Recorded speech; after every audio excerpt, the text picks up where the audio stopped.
Auto du boulevard Kia est fier de vous présenter cette capsule d'hier à aujourd'hui.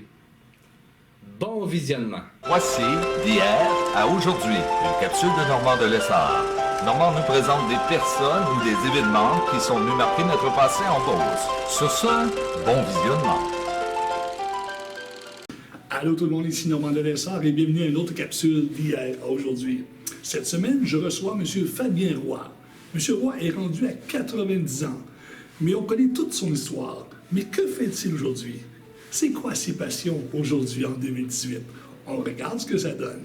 Bon visionnement. Monsieur Fabien Roy, bonjour. Bonjour. Comment ça va? Ça va bien. On ne peut pas dire que ça va mal, ça va bien. Monsieur Roy, dernièrement, vous avez fêté votre 90e anniversaire en 2018. Ça, c'est moins drôle. Comment ça a été, cet anniversaire-là? L'anniversaire, ça fait réfléchir. Oui. Ça fait réfléchir. Demandez, vous travaillez, moi j'ai travaillé dans toutes sortes de domaines. Et puis, à un moment donné, je me mets à regarder le calendrier, puis je suis aperçu qu'on s'en allait vers... on s'en va pas en descendant, on s'en va en montant. Ça fait que c'est arrivé, puis j'y pensais pas mal. Ça va bien. Les gens connaissent votre passé. Aujourd'hui, on n'est pas ici pour parler de votre passé. On est ici de parler de vous. Nous sommes en 2018. Où est-ce que vous êtes rendu et que faites-vous en 2018? En 2018, je fais ça, là. Je suis assis, puis je me repose. Puis je fais une sieste de temps en temps, parce que je ne suis plus capable de travailler. J'ai une bibliothèque, ma bibliothèque, j'ai différentes recherches d'entreprise. Je dois dire que j'ai discontinué. Je n'ai pas le goût de continuer. Mais vous demeurez à quel endroit maintenant? Je demeure au manoir du quartier à Saint-Georges. Depuis combien de temps? Le manoir du quartier, ça doit faire 4 ans environ. On est là, 5 ans. Et vous aimez ça, oui? Oh, c'est une belle place. On s'est bien installé aussi. Vous avez été dans le domaine de la politique plusieurs années. 10 ans. Aujourd'hui, qu'est-ce que vous pensez de la politique en 2018, des nouveaux partis? J'ose pas dire ce que j'en pense. J'ose pas dire ce que j'en pense. D'abord, la première des affaires, quand je regarde ce qui se passe à l'Assemblée nationale, il y a trop de partis. Ils sont 4-5 partis. Fait qu'ils se pilent sur les pieds, puis ils s'engueulent, puis ils s'accusent l'un l'autre, puis ils cherchent des raisons de se culpabiliser ou de culpabiliser les autres. Je trouve ça enfantin. Je trouve que ça manque de raisonnement. Nous autres, on n'était pas habitués à ça. On est habitués au grand monde. C'est je conduis comme des enfants à la part du temps. C'est pas drôle ce que je dis là. Est-ce que vous avez encore des contacts avec vos anciens? J'ai des contacts avec quelques-uns. Des bons contacts encore. On se téléphone de temps en temps. Mais je dois dire qu'il n'en reste pas beaucoup. Il y en a encore cet été. De mes meilleurs amis sont partis cet été. Qu'est-ce que vous voulez? Ainsi va la vie. On vit, puis à un moment donné, il y a une fin. Vous avez travaillé pour le projet de l'autoroute 113. Aujourd'hui, elle est terminée. Qu'est-ce que vous pensez de ces travaux et du délai que ça a pris? J'aimerais entendre votre commentaire. Qu'est-ce que je pense de l'autoroute? Ben, l'autoroute, d'abord, c'était une nécessité. Avec le trafic, voyez-vous, moi, je suis arrivé à Saint-Georges ici, j'étais de Saint-Prosper. Je suis arrivé à Saint-Georges, moi, ici. Ça faisait pas longtemps, tellement qu'on était mariés. Puis Saint-Georges, on parlait de 12, 13 000 de population. Mais du temps, il y a eu des fusions, des petites fusions, les municipalités de paroisse, après ça. Il y a eu toutes sortes de choses là, qui se sont faites. Mais la Beauce s'est développée à un moment donné. La Beauce a eu un élan de vigueur, je pourrais dire. Fait que la Beauce a pris de l'expansion. Quand aujourd'hui, vous parlez de la Beauce de Saint-Georges, vous parlez de 35 000 de population. Ça commençait à être du monde comparé avec 5 000, 10 000. Alors, ça m'a changé. Et le projet qui parle de rallonger un boulevard urbain, comment vous trouvez ce projet? Le boulevard urbain, je n'ai pas vraiment saisi ce prolongement-là. C'est quoi, Auguste? C'est de la 127e rue, aller jusqu'à la 175 rue, il ferait une espèce de boulevard urbain. La 175, c'est la route qui monte vers Saint-Fulbert, c'est ça, semble-t-il. Là. Ouais, il faut qu'il aille plus loin. Moi, je pense qu'il faut que la rue Saint-Georges, le boulevard, c'est-à-dire l'autoroute de la Beauce, devrait dépasser les bâtisses de l'ancien hôtel de l'Ardol. Parce que le trafic lourd, le trafic des camions est énorme. Il en passe des camions dans une journée ici, dans la Beauce. Alors, les automobiles à travers ça, là, c'est des risques d'accident, ça, là. Ville-Saint-Georges a énormément grandi depuis plusieurs années. Ville-Saint-Georges, moi, personnellement, je la trouve merveilleuse avec les passerelles. Il y a eu beaucoup de changements à la piste cyclable. Comment vous trouvez ces changements? Bien, les poseurs, d'abord, c'était... Je ne dirais pas que c'était nécessaire. Parce que quand une ville prend de l'expansion comme Saint-Georges, et puis qu'il y a des possibilités d'aménager des choses, de faire de belles choses, on retrouve qu'on a peut-être été négligent de négliger ces choses-là. Alors, on a fait beaucoup, il y a des gens qui se sont investis, ils s'est investi beaucoup d'argent, et puis finalement, écoutez, Saint-Georges n'a pas doublé, puis là, c'est triplé.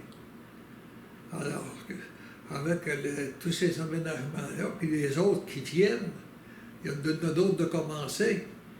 Alors, Saint-Georges est destiné à un grand destin, je pourrais dire. Une question banale comme ça, juste pour le plaisir.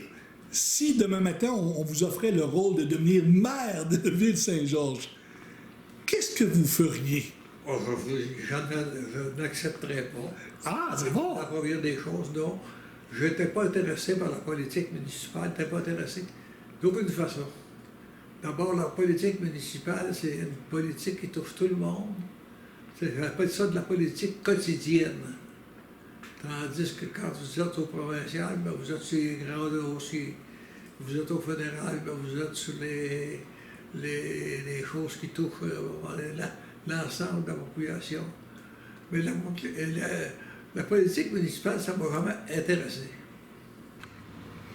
Sur le plan économique en Beauce, comment vous trouvez ça aujourd'hui en 2018? Il faut faire un retour un peu sur le passé. Parce que quand il faut revenir un peu au départ. Comment ça a commencé? Et puis, quels ont été les éléments qui ont contribué à faire l'expansion qu'on a connue dans la Beauce. Je racontais à des gens l'autre jour, j'ai dit, c'est vrai, j'ai dit, il y a des choses qu'on pourrait raconter aujourd'hui. Moi, je me souviens, à un moment donné, qu'à Saint-Georges, il y avait 2 caisses populaires. La caisse de l'Ouest, la caisse de l'Est. Les 2 caisses se regroupaient à peu près en affaire de 8 à 10 millions d'épargne. Parce qu'il y avait quand même la population. Après ça, les banques se sont développées. Il y a de ce coup, qu'on avait une banque de Montréal ici, puis la Banque Royale, puis après ça, on a eu la Banque nationale. Il y a eu 2 banques royales, 2 banques nationales. Les institutions bancaires se sont développées. Mais il y a des mouvements qui sont développés. Avec le Conseil économique de Beauce, il y a eu la caisse d'établissement. Moi, la caisse d'établissement, j'en parle parce que je suis beaucoup impliqué dans la caisse d'établissement. Puis on s'est servi, on a bâti un outil de développement hors pair qui ne s'est pas vu ailleurs. La caisse d'établissement, puis son histoire, elle est riche en histoire. Et puis, ça a été une réussite spectaculaire. Moi, je me souviens à un moment donné que je rencontrais des gens qui étaient du commissariat industriel de Québec. des gens qui s'occupaient à un moment donné du développement économique de Québec parlaient de la Beauce. Puis dans la Beauce, ils ont dit, est-ce qu'il y a... Dans la Beauce, j'ai dit, il n'y a pas eu de miracle. Il y a eu des gens qui ont travaillé. J'ai dit, les miracles, ça n'arrive pas de même. J'ai dit, il va en prendre un miracle. J'ai dit, quand la Beauce a organisé une petite caisse, la caisse d'établissement, pour tâcher de raccumuler de l'argent, le but c'était de ramasser de l'argent pour être capable de prêter des argents aux jeunes qui désiraient s'établir, s'établir dans le commerce, s'établir dans l'industrie, s'établir sur des fermes, mais s'établir comme tel. J'ai dit, on a commencé, et là-dessus, j'ai dit, on a mis sur pied, c'est-à-dire les plus vieux que moi, la génération précédente, avait mis sur pied des plans d'épargne. On disait, qu'est-ce que c'est que c'était qu'un plan d'épargne? C'était un plan, ça, qu'une personne signait, un petit contrat, comme on signait une police d'assurance. Mais là, c'était un engagement à mettre tant d'argent de côté par mois. Alors, on commençait avec des petits montants, 10 piastres par mois, 15 piastres par mois, 20 piastres par mois. On a monté ça depuis plusieurs années. Puis là, c'était la Beauce, c'était Dorchester, une partie de Frontenac.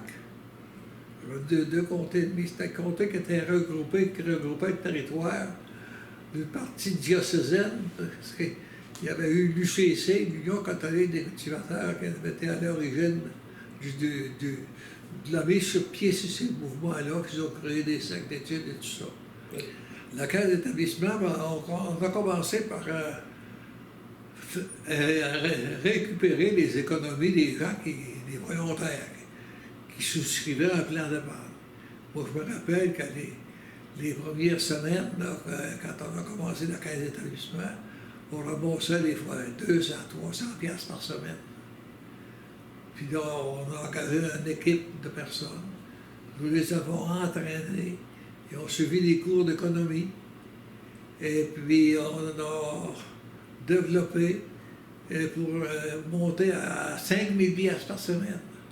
Quand on était rendu à 5 000 piastres par semaine, qu'on savait, bien là, on commençait à faire des prêts sur l'hypothèque. Des prêts sur l'hypothèque prêtés sur une maison, sur une ferme, sur un garage, sur un atelier, sur quoi. On pouvait faire des prêts là-dessus. Puis on était passé à 5 000 piastres par semaine, parce qu'il faut dire que la caisse d'établissement avait commencé en 1959. Et puis, en 65, 59, 60, 65, c'est là qu'on avait commencé, on avait 400 000 piastres à peu près. Après ça, on a monté à 10 000. Mais la caisse d'établissement a marché pendant 60 ans. Et durant les 60 ans que la caisse d'établissement a opéré, avec tout le recrutement qu'on avait fait, on avait fait du porte-à-porte, on avait fait tous les rangs, les paroisses. Moi, j'ai fait à peu près une centaine de conférences pour convaincre les gens de la nécessité de développer notre économie dans la région. Une centaine de conférences dans les paroisses. Et puis la caisse d'établissement a monté jusqu'à 60 millions d'actifs. 60 millions d'actifs. Et ce n'est pas tout. Pendant cette période-là, la caisse d'entraide économique s'est fondée. Et puis la caisse d'entraide économique était différente. Ses structures étaient différentes, ses objectifs étaient un peu différents, mais c'était pas une institution, autrement dit, qui avait pris des mesures pour être capable de garantir la solvabilité de son développement. Alors, elle a récupéré, la Caisse d'entraide économique, 40 millions. Alors, on s'est retrouvé dans les années avec 100 millions de capital social de deux institutions, qui étaient la Caisse d'entraide économique et la Caisse d'établissement. Avec 100 millions, là, c'est vrai qu'on commence à pouvoir faire des choses.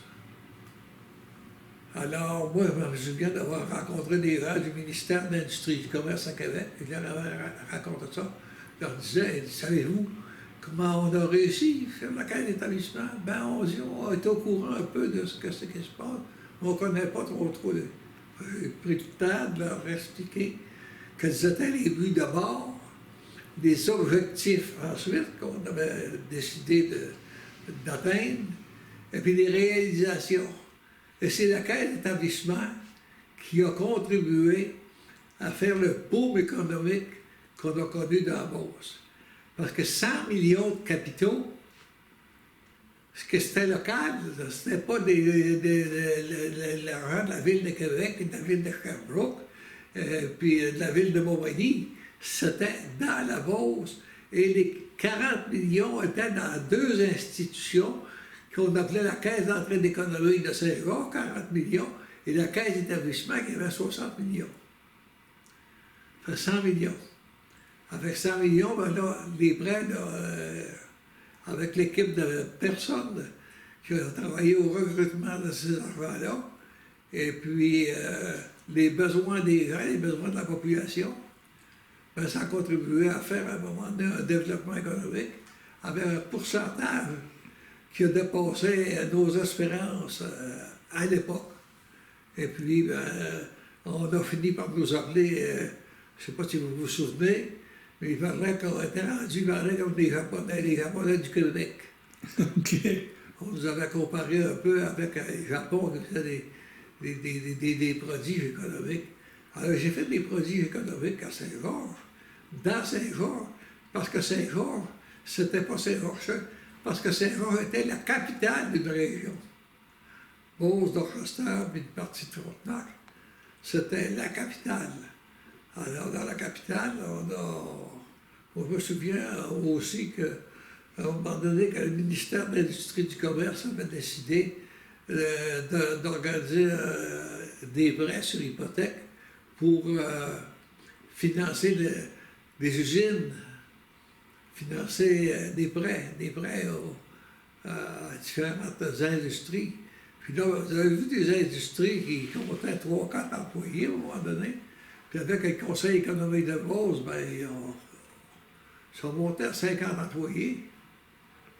Et puis, il n'y en a pas seulement qu'une. En tout cas, le développement économique, le développement industriel, ben, on pourrait en parler longtemps, mais vous voyez tout ce que vous voyez aujourd'hui, ça ne s'est pas fait, dans une semaine. Non, hein, c'est beaucoup de travail que vous avez fait, mais ça, je vous lève mon chapeau. Et en terminant, avez-vous un petit mot à dire aux gens qui regardent cette vidéo et leur dire merci pour l'encouragement qu'ils ont fait durant l'année avec vous? Ah ouais, je voudrais leur dire un grand merci, pas seulement qu'un merci, des dizaines de merci, parce que c'est parce que les gens se sont donné la main, se sont troussés les manches. La volonté s'est mise là, tout le monde s'est mis ensemble pour travailler. Merci beaucoup, M. Roy, vous êtes bien aimable. Merci. Et je vous souhaite une longue vie encore. Merci beaucoup, mais il ne faut pas abuser non plus des bonnes choses. Excellent.